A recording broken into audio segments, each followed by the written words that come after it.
Il nous reste ensuite à nous occuper du son. Alors, on sélectionne l'ensemble de notre séquence. On l'envoie cette fois-ci dans Soundtrack Pro. Nouveau décompte envoyé, c'est comme ça qu'on va l'appeler. Donc le voilà. Un raccourci clavier à connaître, c'est Shift Z, et vous voyez que, comme dans Final Cut Pro, d'ailleurs, mon nouveau décompte occupe toute la place disponible sur l'écran pour la timeline. Alors, je vais aller chercher des sons maintenant pour illustrer tout ça. Et le premier, je vous épargne la recherche parce que c'est un peu long. Je vais juste en bas dans mon outil de recherche, je tape ce que j'ai trouvé tout à l'heure, qui est un truc qui s'appelle Conga Groove, qui est une espèce de percussion.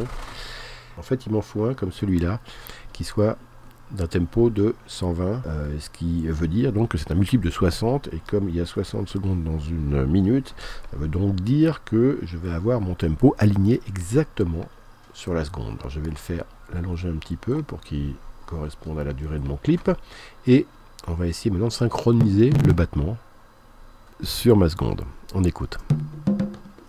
Voilà, le battement est là, et ma seconde, elle est un petit peu avant. Elle est là, exactement. Hop, c'est au moment où, pile au passage entre 24 et 1, entre 24 images et la seconde, que mon attaque doit arriver.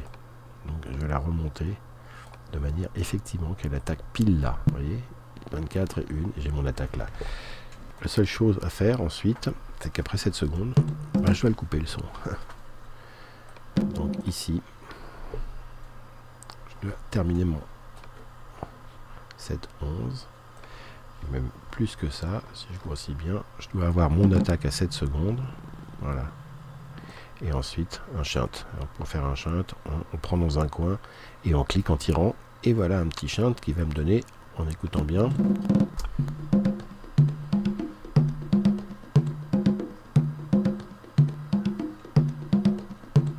alors ça pourrait me suffire comme ça, mais je tiens à marquer un peu mieux les tempos, c'est-à-dire les coups de beat sur le 5, 4, 3.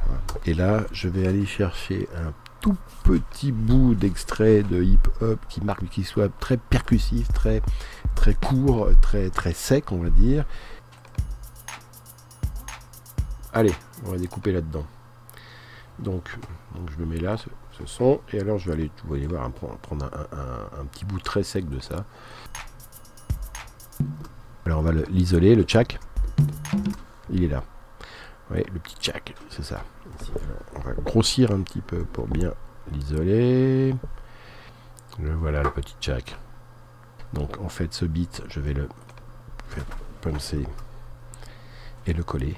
Vous allez le voir sur ici, entre 2 0, une 24 et 2 0, très précisément. Pomme V. Pareil à 3 secondes. 3, 24, 4. Pile entre les deux. Pomme V. 1, 2, 3, 4, 5, 6. Ça ne me reste plus que le dernier à 7 secondes. On est là. 10, 9, 8, 6, 5, 4, 3. On exporte tout cela dans notre fichier sous retour des comptes mixés.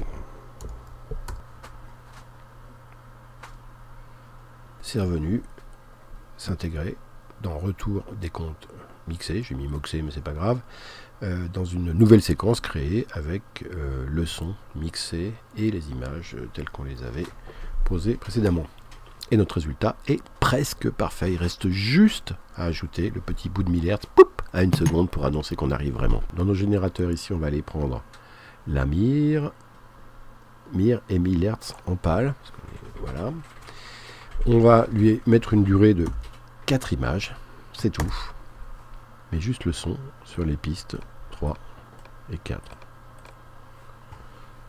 Mon décompte final, le voici. Je vais le lire.